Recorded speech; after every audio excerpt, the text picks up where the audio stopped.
Welcome to Mystic Musings with Tobie Hewitt. I'm Tobie Hewitt, and I'm your guide through time and space and all points in between. Mystic Musings will give you insight into who you are, why you are here, how to live an authentic life, and where you fit into the universe around you. Join me on this path of mystical exploration.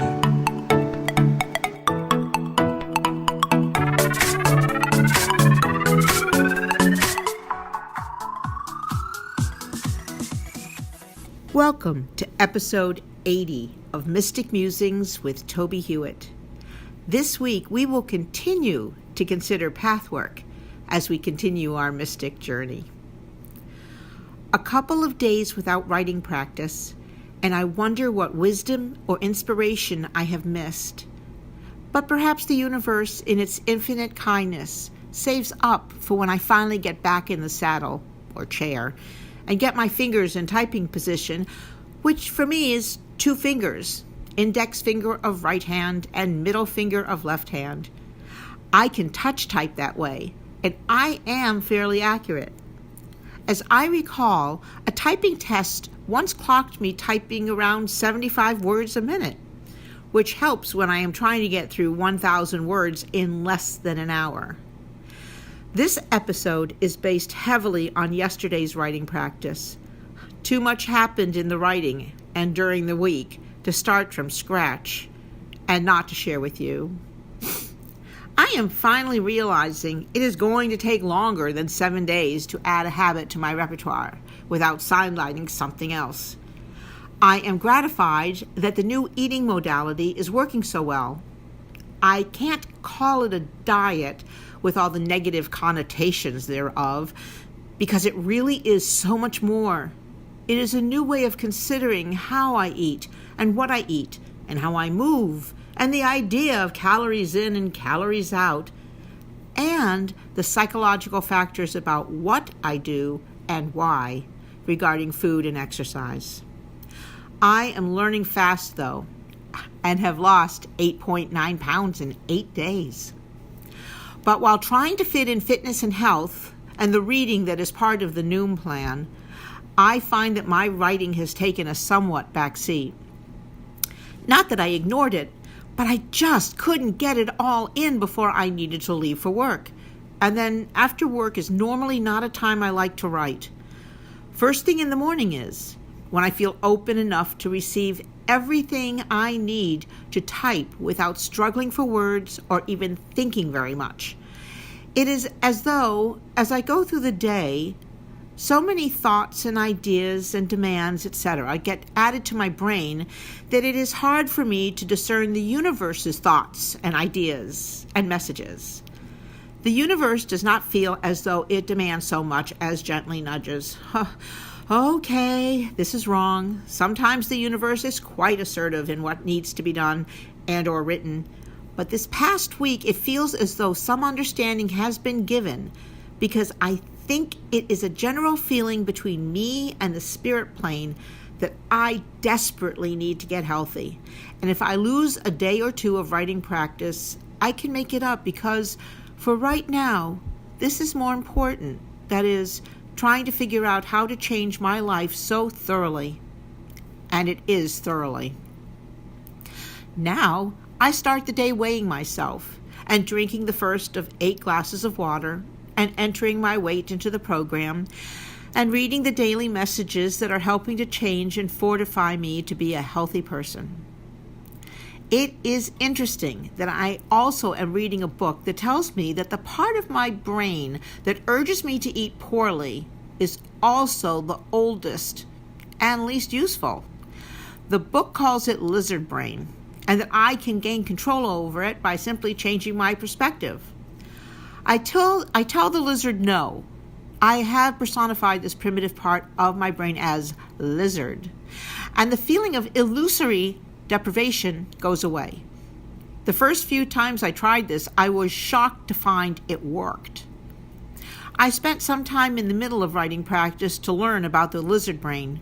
I am surprised that I was not previously aware of it. Or maybe the freaking thing has caused me to forget I knew what I knew, because it seems to be controlling huge portions of my life. It is the basis for my procrastination, which seems to be based on a fear of failure. If I don't do something, I can't fail at it. But it also means I put the brakes on something that may be very important to myself and the planet. Yes, I can think that big. Writing and pathways are very important. I have a unique perspective. I can change the world. I can be the change I want to see in the world. But nothing happens as I allow myself to be frozen by this primitive part of my brain that is there for my survival, but not much more. Apparently, it is in charge of physical survival, fight or flight, and eating. Even when I do not need to eat, it tells me I need to eat because, well, it deems I need to eat based on no empirical evidence but its own existence. It shoves fear in front of my path. And I learned today it is in charge of fornication. But that is beside the point at this moment. Lizard brain does not guide me. It demands action or inaction based on a set of primitive impulses that go back millions of years to a time when it was hard to get enough food to sustain one's life, or there existed a fear of getting eaten by a saber-toothed tiger. It is not so much useful when I want to create a healthful lifestyle, and definitely not useful when I'm trying to move along my path to be productive and make the aforementioned changes. Defying the lizard brain takes practice and dedication, as much as dedicated writing practice does. But writing practice gives me insight and inspiration to all sorts of useful and meaningful ideas, and lizard brain tries to control me. I can control the lizard brain by simply doing the thing it says I cannot do, or not doing the thing it says I must do.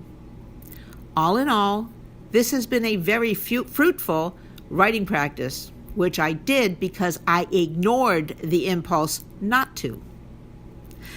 I discovered that sharing yesterday's writing practice was the basis for this episode, because how can I discuss pathwork unless I also discuss the roadblocks that may exist along that path, impeding my progress or causing to lose my focus to achieve that which I intrinsically know must be done to live the life I need to live. Obviously, the universe realized the need for me to have the time to learn and incorporate the ideas I am writing about. And while there is much more to learn, there is much that can be shared. I will be spending some time this week dedicated to learning more about this lizard brain and its existence in relation to intuitive mind and ego mind. I hope you join me next week for episode 81, when I will share what I learned this week and how it impacts pathwork as we continue our mystic journey. Thanks for listening to this episode of Mystic Musings. Please join me every week to continue our exploration of all things mystical that can help you have a more practical and magical life. Please visit my website, tobiehewitt.com, for more information and to read my blog postings. And join me also at pathwaystomindfulness.org to learn how you can schedule a presentation.